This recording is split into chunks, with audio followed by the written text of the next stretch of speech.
I want to talk to you about the difference between being puffed up and what it means to be built up.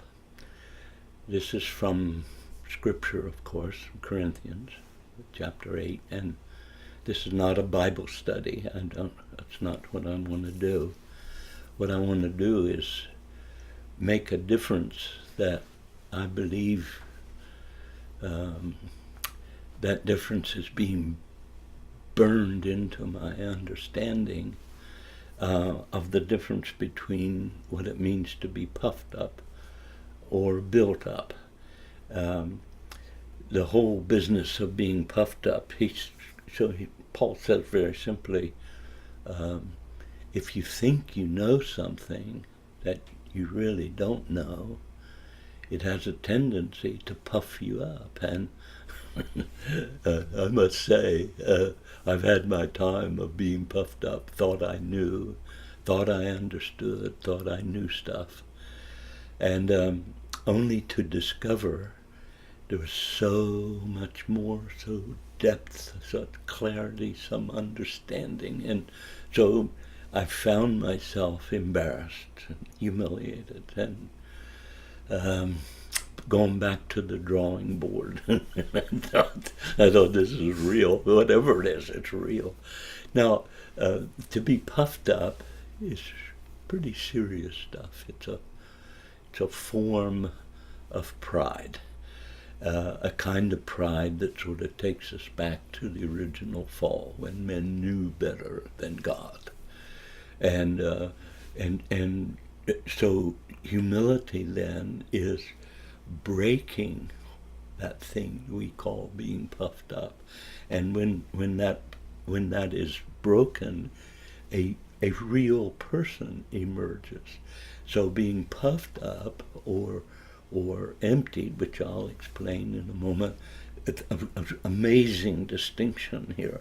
And Paul is asking, as does the whole New Testament, what does it mean to become an authentic human being?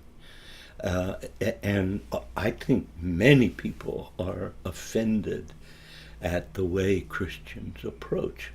Let me explain to you that over my years of involvement in maybe 25 plus denominations, I have found that where the most Bible is preached, there's the least amount of love. And it took me courage to be able to say that. Now, why is that? The reason is because we learn all the Scripture without experiencing it, and then we put it on each other. I've got 5 Bible verses that tells you shouldn't do that. And then Paul says we bite and devour one another because we are doing. Now, what I want you to hear, I'm trying to do it as simplistic, not speaking down to you, but just crying out that you won't miss my point, which is when I learn Scripture without experiencing it, it tends to puff me up. And then I start speaking as if I were God. And there's a tone in my voice, and there's an attitude about me that people don't want. They don't want to be around it. They don't want to hear it. And we think they're fighting God. They're not fighting God. They're fighting the delivery system, because I am puffed up with all this Bible knowledge. And I want you to hear me say, I make suspicious men and women who quote too many Bible verses, because what's happening is they are entering a sphere, careful now, of deifying their own opinions. Because I'm speaking Scripture, I become aggressive and defiant, and the word is deification. And so what I'm reaching for in this little talk with us that you and I are having is, what does it mean to be puffed up? I can explain that more, but I think we all pretty well understand that. So what does it mean to be built up? To be built up means then that I take the scriptures that are mine, and as I do, I say to the Lord, I want to know you. Well, for me to know him means that I am experiencing each of these scriptures as they are brought to me.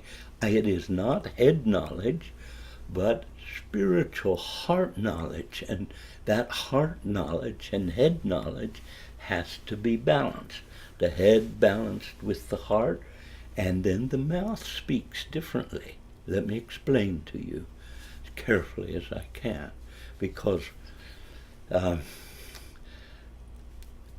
have been arrogant.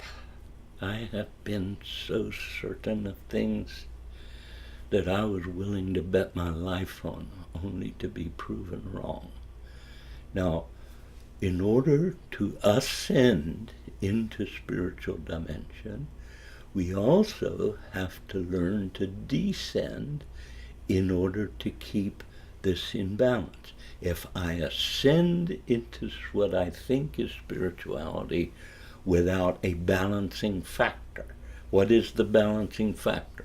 The balancing factor is failure, loss, pain, embarrassment, humiliation. I've known it all. And then it dawned on me, and I pray it dawns on you, that God is giving me, as a father, he is giving me the balancing factor. If I continue to go up where there's no oxygen, I get puffed up. Everybody knows, as soon as you open your mouth, whether it's a puffed up speaker.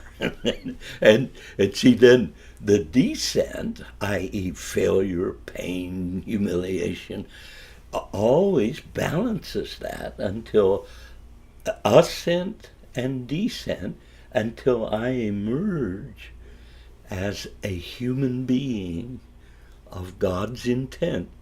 That human being is one that speaks, but he speaks in God's stead. He speaks in compassion, in heart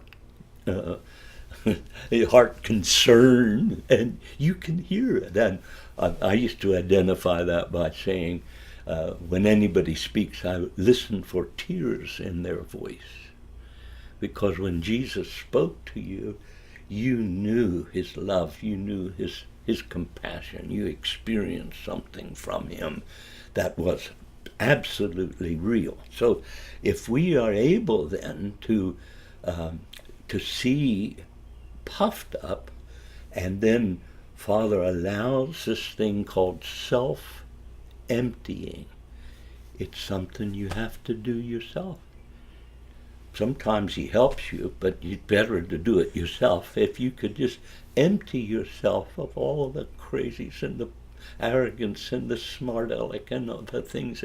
So now, ascent and puffed up and descent as a balancing factor, and then I emerge as a person who needs, who people want to hear, and the message that he or she is carrying is necessary.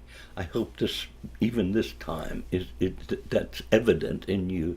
My concern is for you and for your growth and your maturity. What is the implications? Here's what he says. The person who is built up is known of God. Now listen to what I'm saying. To be known of God is for God to take attention and present and and speak of you as his own. It's a everybody thinks they're holding on to God, but God's holding on to me, and his grip is that he knows me. He knows who I am and what I'm doing, and so most of you know.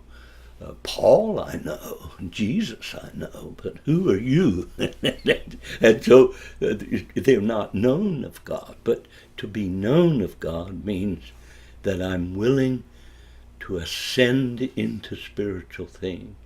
I am also willing to self-empty myself from all the puffed up stuff until I become real and authentic, someone people wants to be around.